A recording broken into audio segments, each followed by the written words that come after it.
Halo pemirsa GPR TV dari Sabang sampai Merauke, dari Miangas hingga Pulau Rote. Bertemu kembali bersama saya Bilqis Sabila dalam program Kominfo Newsroom.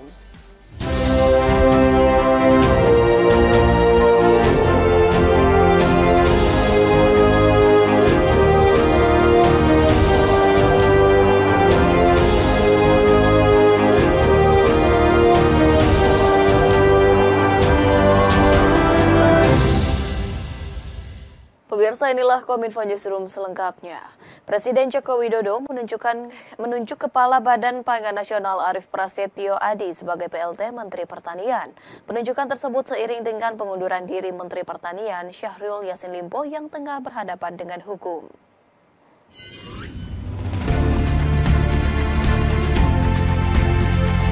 Penunjukan Arief Prasetyo Adi sebagai PLT atau Pelaksana Tugas Menteri Pertanian oleh Presiden Joko Widodo diumumkan langsung oleh Presiden Joko Widodo dalam keterangan pers kepada wartawan di Istana Merdeka 6 Oktober 2023. Penunjukan Arief Prasetyo sebagai PLT Mentan disebut Presiden untuk memudahkan koordinasi dengan kementerian lembaga terkait seperti Bulog, Bappenas, dan Kemendak.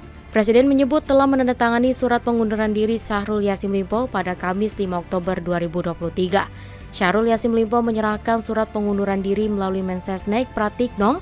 Presiden pun menyerahkan sepenuhnya kasus tersebut ke aparat penegak hukum. Tadi malam saya sudah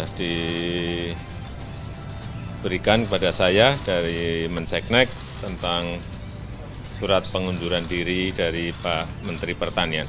Ya, sudah saya terima dan pagi tadi sudah ditindaklanjuti, sudah saya tanda tangani juga.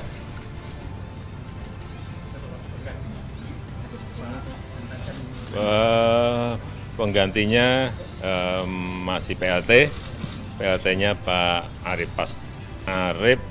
Prasetyo, Kepala Badan Pangan. Menko Perekonomian Erlangga Hartarto melaporkan perkembangan pengerjaan proyek strategis nasional ke Presiden di Istana Kepresidenan Jakarta. Erlangga mengatakan sebanyak 170 PSN per 4 Oktober telah selesai dikerjakan.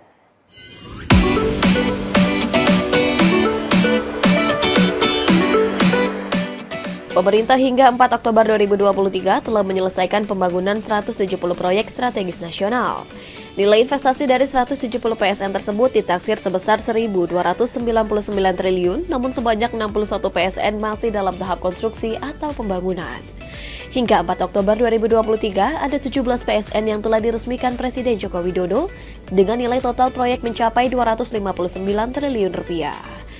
17 PSN yang diresmikan Presiden diantaranya Kereta Cepat Jakarta-Bandung senilai 125,7 triliun rupiah, Lintas Raya Terpadu Jabodebek senilai 29,9 triliun rupiah, berbagai kawasan industri, bendungan, jalan tol.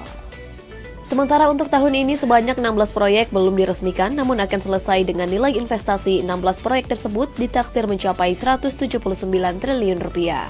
Ke-16 proyek yang segera rampung dan diresmikan adalah Bendungan Tol Kisaran Tebing Tinggi, Pelabuhan Deli Kupang, Makassar Newport, Bendungan, LNG Train 3, Satelit Multifungsi.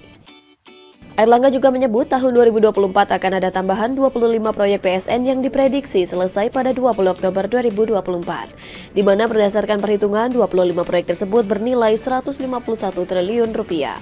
Proyek 2024 tersebut diantaranya jalan tol, kawasan industri, bandara, pariwisata, Universitas Islam. Dalam konversinya, Erlangga mengatakan pihaknya mengusulkan beberapa PSN yang digarap swasta yang dimana sebagian besar merupakan pembangunan smelter. Yang di tahun 2024 yang selesai sampai dengan 20 Oktober itu ada 25 proyek, 151,58 triliun. Yang selesai 20 Oktober sampai dengan Desember 2024 ada 12 proyek, nilainya 23,45 triliun. Tetapi ada juga proyek yang selesainya sesudah 2024. Nah itu ada 42 proyek, nilainya 1.423 triliun. Kementerian Koperasi dan UKM dengan Komisi Pengawas Persaingan Usaha sepakat untuk mewujudkan regulasi pasar digital bagi para pelaku UMKM. Dengan regulasi tersebut diharapkan dapat menciptakan iklim persaingan usaha yang lebih sehat.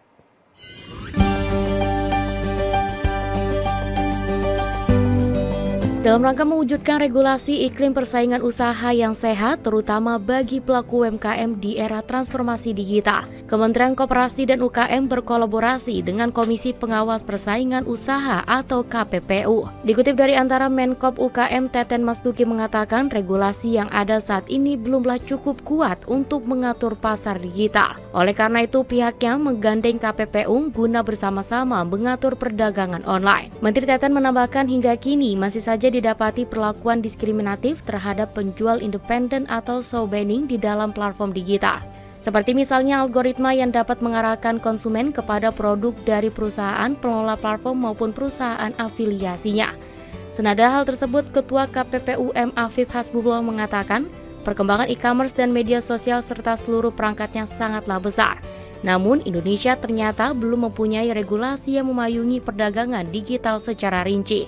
Arif mengaku saat ini regulasi yang ada di KPPU sudah tidak sesuai karena lebih mengatur perdagangan konvensional, sehingga kedepannya dimungkinkan dibentuknya undang-undang tentang pasar digital.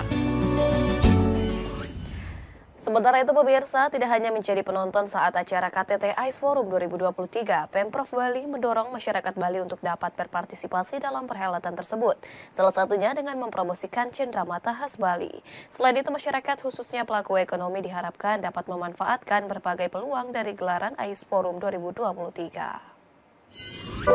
Masyarakat Bali siap menyambut dan menyukseskan penyelenggaraan konferensi tingkat tinggi Archipelagic and Island State Forum 2023 atau KTT ICE 2023 10 hingga 11 Oktober 2023. Sejak sejumlah pertemuan internasional digelar di beberapa lokasi di Bali, masyarakat khususnya pelaku ekonomi telah berbenah untuk menyambut dan menyukseskan pertemuan juga memanfaatkan berbagai peluang dari gelaran tersebut. Dewa Made Indra selaku Sekretaris Daerah Provinsi Bali menyampaikan, pemerintah Provinsi Bali dengan pemerintah pusat bekerja sama memberi kesempatan kepada masyarakat Bali untuk berpartisipasi dalam gelaran KTT ICE 2023 dengan mempromosikan cenderamata UMKM dari pelaku ekonomi di Bali sehingga produk dapat terserap dan memberi manfaat. Dewa Made berharap kedatangan delegasi tidak sebatas hanya mengikuti agenda formal saja, namun menyempatkan agenda kunjungan ke sejumlah destinasi wisata. Kunjungan tersebut diharapkan dapat mendorong perputaran ekonomi di Bali. Untuk itu masyarakat diimbau untuk bergotong royong memberikan yang terbaik. Pengamanan yang dilakukan TNI dan Polri pada gelaran KTT ICE Forum 2023 diharapkan memberikan rasa aman dan nyaman bagi delegasi dan menteri yang akan hadir, sehingga citra Bali sebagai destinasi wisata semakin terangkat di mata dunia. Sepanjang itu tersedia di Bali, tolong gunakan yang di Bali. Sehingga dengan demikian masyarakat kami bisa mendapatkan manfaatnya. Begitu juga alangkah baiknya agenda yang disiapkan oleh penyelenggara, oleh panitia, oleh organizer tidak fokus hanya agenda meeting saja. Kami berharap dalam setiap konferensi itu ada agenda untuk kunjungan-kunjungan ke destinasi. Nah, kalau ada kunjungan ke destinasi, tentu masyarakat di destinasi juga akan menerima manfaatnya. Dalam kesempatan tersebut, Sekda Provinsi Bali juga memastikan bahwa aktivitas masyarakat selama penyelenggaraan ICE Forum tetap berlangsung seperti biasa. Namun di beberapa wilayah yang berdekatan dengan lokasi pertemuan akan dilakukan rekayasa lalu lintas. Pemirsa, usai jeda kami akan kembali dengan informasi lainnya. Tetaplah bersama kami dalam Kominfo Newsroom.